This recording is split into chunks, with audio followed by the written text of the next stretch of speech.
Spidey and the Black Cat, minus the superpowers and costumes. It's Adam Sessler and Morgan Webb.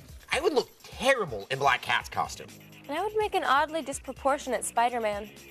Welcome back to X-Play. Spider-Man 2, the movie, came out a long time ago, but that didn't stop Sony from porting the game to the PSP. Here's our review of the very portable Spider-Man 2. Everybody loves a flexible man in tight spandex, especially one that shoots milky organic fluid from his wrists. Spidey is back for yet another round of good, clean fun called Vigilante Justice. The webhead crawls into the PSP in Spider-Man 2.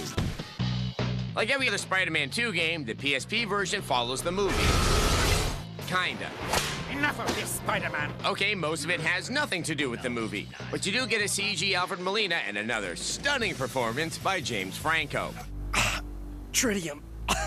You need Tridium. The webhead slings and swings his way through Manhattan. You can use your web to stun enemies or increase your maneuverability. And you stick to walls like box office poison sticks to Vin Diesel. This all seems so familiar. Oh, that's what it is. The gameplay is exactly the same as the last Spider-Man game. Except for the return to Spidey's magical webs.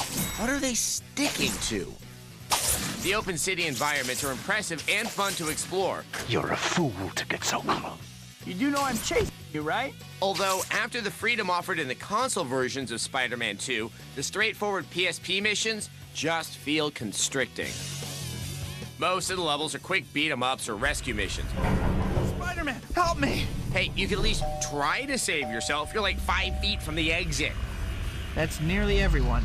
Every mission's about 2 minutes long, and I don't know where Doc Ock hired his henchmen from, but they are the stupidest criminals I've ever seen.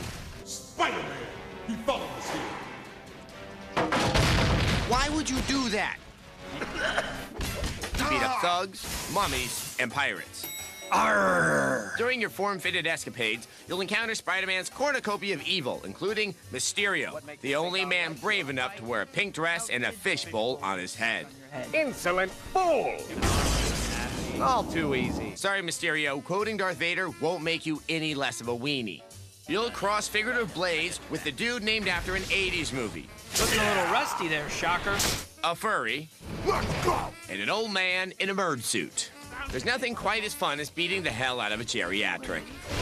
For this senseless display of violence, Spidey earns hero points that can be cashed in from various upgrades. So, just like Tom Sizemore, Spider-Man beats people up to feel powerful.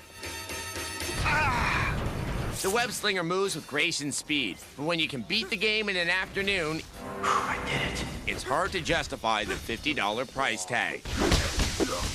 Especially when it doesn't offer anything new. Tridium. You need Tridium. Except for pirates. Arrgh. This is the game to get if you just have to get some Spider in your PSP. Otherwise, play the console versions. Spider-Man 2 slings a 3 out of 5.